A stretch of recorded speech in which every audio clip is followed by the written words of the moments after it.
yesterday with 6th grade, and Brother Pius is right now downstairs. I think, or not, I don't know, I said downstairs. Like, he's somewhere with the 5th graders, wherever that might be. Over there. So, Father Drew and I met in Chicago 3 years ago. We were both taking a class that was 3 years long. We went out to Chicago 3 times during each of those years, and so we spent some time together. And he thought it would be fun to bring me out to Wichita to be with you guys. Especially, he told me that you guys never see a man wearing a habit because there's no men's religious communities out here. So I just thought we could start there. Like, what are your questions about being a Franciscan friar, about wearing a robe, like what it's like to be a priest, all that kind of stuff? And it's more interactive if we actually just do question and answer. Is that cross hang on like the belt? Is that required? So we make a rosary usually when we're novices. So when you become a friar, the stage when you first put the habit on and you're learning to be a friar is called novitiate. So when we get ready for novitiate, we usually make a cross and put it on a rosary, and that hangs on our side. So this one actually, I had a different rosary, and I made this one for my brother because we did this walking pilgrimage where we would walk 4 days and camp out from New Jersey to Pennsylvania to a shrine of Our Lady. And so I put a cross on the cross. I put a little M on the bottom for Mary, who stood at the foot of the cross, and my brother's name is Mackenzie. And he had it for a while, and then at some point I got it back. And he was looking for a job last year, and so I was wearing it in order to remember to pray for my brother, who eventually got a job working for the North Face. So, yeah, I made it, if you can tell, out of a branch, so I left some of the bark on. Yeah? Do you ever get hot? Do you ever get hot? Yes. Yes, I do, yeah. The robe is not actually very, warm or insulated, but when it's hot out in the summer, it's got polyester and it feels a little, okay, thank you. I forgot about your good coffee. I had some downstairs. Maybe by the end of this session I'll need some. So yeah, it's not very warm in the winter and not very cool in the summer. Do I use the hood? Not typically. Mostly because I have this very long neck, and so I don't really fit inside of it super well. But I can use it. But I think it's mostly there. Like back in the day, they would use it for when it was raining or cold. But I think some of the brothers, there's some guys every day after Mass, they're still sitting in the chapel to say thank you to Jesus for Mass. They'll put their hood up, and it's almost like it kind of blocks out all the distractions, and they just kind of pray in there under their hoods. I don't tend to do that, again, because of my giraffe-like neck. Yes? Are there different versions, or is it the only one you can wear? Are there different versions? So this is a particular habit to my community. The community I'm in is the Franciscan Friars, the Renewal, and we wear this kind of habit. The shape of the habit, we say, goes back to St. Francis, who made his habit in the shape of the cross. It's very simple, it's just one piece. Some habits, especially if you ever see sisters' habits, often they have all kinds of different layers and pieces and everything. Ours is just all one. So the hood is attached to the tunic. It's got this big, long, pointy, medieval kind of hood that used to be popular back then.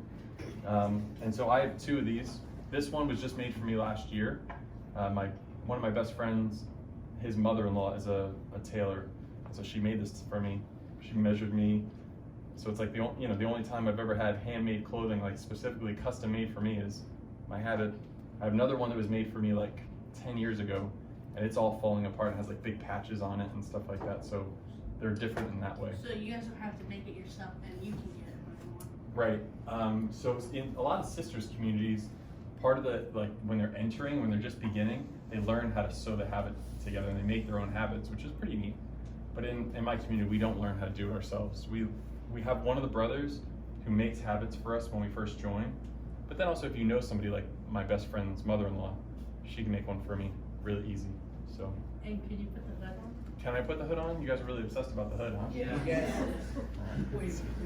I'm gonna mess up my hair doing this. Oh no! Usually you would wear it like this. Your wife will. If you want to take a nap, you can just kind of pull it down even further. Now your hair's a mess. And now it's So that's the hood. Yes. Your white one looks like your KK. I have. So for Mass, the priest wears a garment called the alb.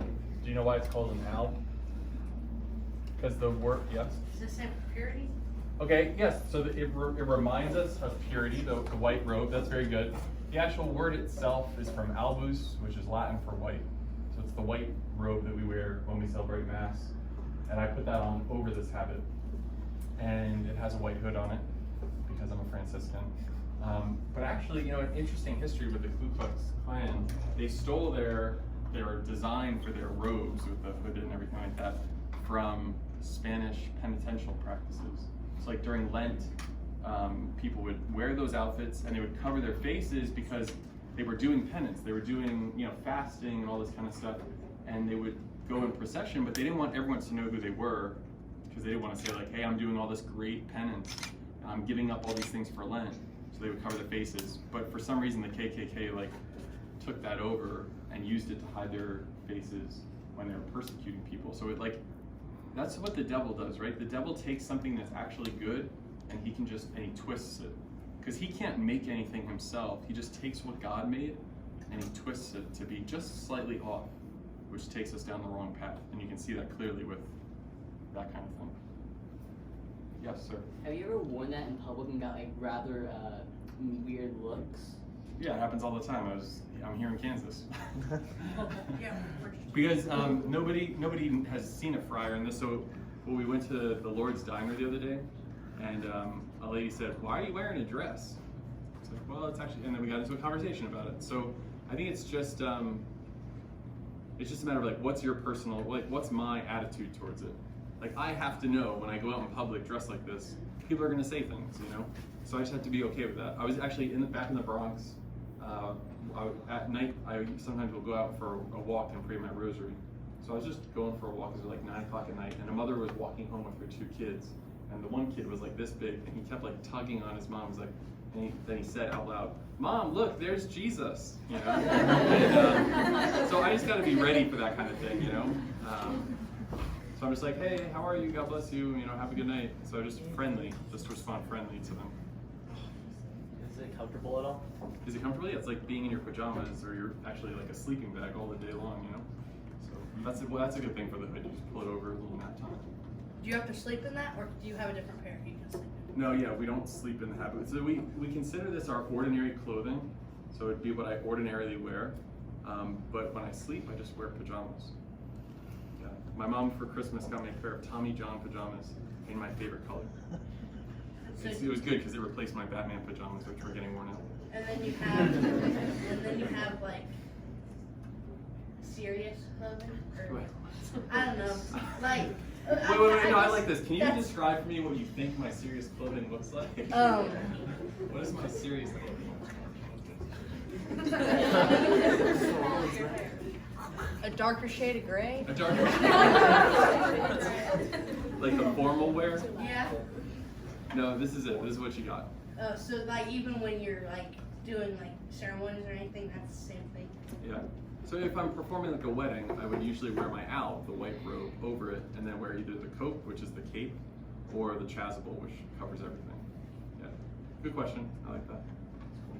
Actually, I remember one time my brother was having some award ceremony when he was a little kid, and my mom wanted me to. We had like 2 tickets to go, and so she gave it to me and my other brother to go to this award ceremony. And I showed up, and I was in my habit that had all the patches and everything. She was like, "You couldn't even put on your nice habit for this? This is a special occasion." I was like, "Mom, it's like a habit's a habit, you know?" But she was upset that I wore the one with all the patches and I looked like a mess instead of this one. So I guess, in a way, this is my serious clothing, as you called it. Yes, Mom? Is my uncle like breaking rules? Cause sometimes he wears like the habit, or sometimes he wears like a black collared shirt and black trousers. Right. So is he supposed to wear that all the time? Oh, great. It's a great question. So, your uncle is a priest, and he wears a robe like this? Yeah. Does it have a robe belt like this too? Not leather, but rope? Yeah. Oh, no, so he's probably a Franciscan then. So, Franciscans, the way you can tell is they don't, some monks, like Benedictines and Dominicans and stuff like that, they'll have a leather belt. But Franciscans always have this cord, and the cord has the 3 knots on it. That's how you can tell if they're a Franciscan or not. Sisters will do the same thing. But in different communities, sometimes there's the custom, say, actually some of the founders of my community, they would say, back in like the 80s, when they would go to see the bishop at the chancery where the bishop works, they weren't supposed to wear their habits. They were supposed to wear the black collar, like what you see Father Drew and Father Matt wearing, which is called a Roman collar. It's a style that came into existence through Rome, and there's different variations on it, but usually you see like a black collar with a white tab in the front, right? And so sometimes certain religious communities, their custom is to wear their habits when they're like at home. Like if they, like this is the school they run, they would wear their habit at the school. If they're at the church they run, they would wear their habit there. But if they go traveling, like say they take a plane or they take a bus or like, then they would just wear the clerics.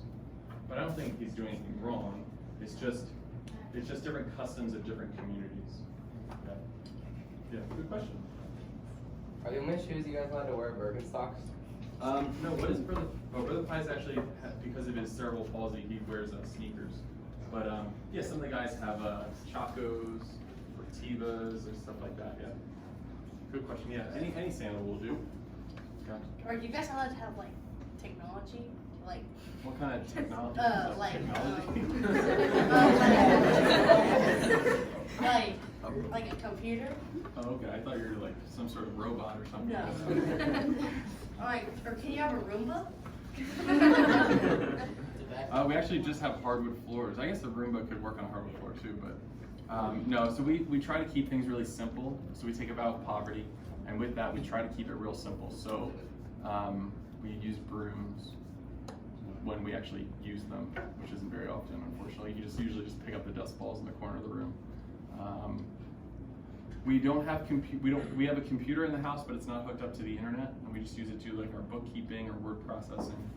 And next door, where we have our homeless shelter, there's an office, and there we have computers that are on the internet, so we can do some work there. But we try to kind of use them in a minimal kind of way. So like it's none of it's personal, it's all. Yeah, that stuff's all communal.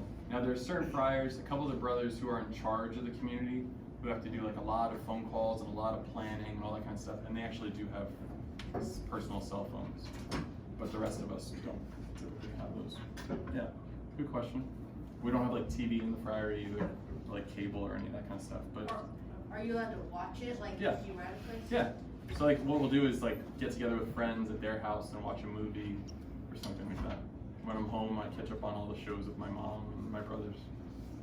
We usually put on The Office at some point when we're home. My mom and I are watching The Marvelous Mrs. Maisel right now on Amazon, so yeah, it's funny. Yeah. Are you allowed to like go anywhere? Can I go anywhere I mean, whenever like, I want to? like, Yeah, no, it's a good question. I feel like you're second guessing your question. no, it's more of I just thought I phrased it weird. No, it's fine. So the question is, can I go anywhere? Yeah, so I have been given an obedience. So one of the vows I take is obedience. Let me go back to that. So there's these 3 vows represented by the 3 knots on my cord. Do you guys know what they are? I just gave one of them away. Obedience, yeah, which is what we're talking about. Poverty. And chastity, very good, yeah. That was really, we got to that quick, that was good. Poverty, chastity, obedience. Hold on, I'll get to you. So obedience. So I've been given the obedience. I was about to be moved 3 years ago to Ireland, to be a friar over in Ireland at our house there, up in Northern Ireland in Derry. And I was there, my superior, so we have friars who are responsible for the community, we call them servants, so they serve all the brothers' needs. So my servant was telling me that I was going to go to Ireland and all this stuff, and at the last minute, a letter came through from the Archdiocese of New York from one of the priests saying they needed help at high school with a chaplaincy, so a priest to go and serve at this high school. So last minute before going to Ireland, my servant said, instead of going to Ireland, we're going to ask you to serve at this high school. So my obedience, and being obedient to him, I actually go and I serve at this high school, and I stayed living in the Bronx, and I didn't move to Ireland. So in that way, I don't go wherever I want, but I do the things that I've been asked to do. But like for instance, for this trip, Father Drew and I became friends, and he said, Luke, would you come out and, preach at my church and visit my kids? And so yeah, so I asked my local servant, can I go this week to Kansas? And he says, yeah, it looks like the schedule's free, you can do that, that's fine. Or like my dad has a timeshare in Park City, Utah, And so we go every other year to go snowboarding in Park City. So like, I like check with my servant and say, is it okay, can I be free during that time to go, and I'm able to go. But I would say religious life does limit my ability to just do whatever I want. I can't just choose to do whatever I want. We have a time, we have a prayer schedule, so different times throughout the day when we pray. So I want to try to be there for that. I've got responsibilities in Friary and at the high school and at the homeless shelter where we serve. So all of that restricts my ability to just kind of go where I want to. Does that make sense? Yes. Yes. What do you have to wear when you go snowboarding?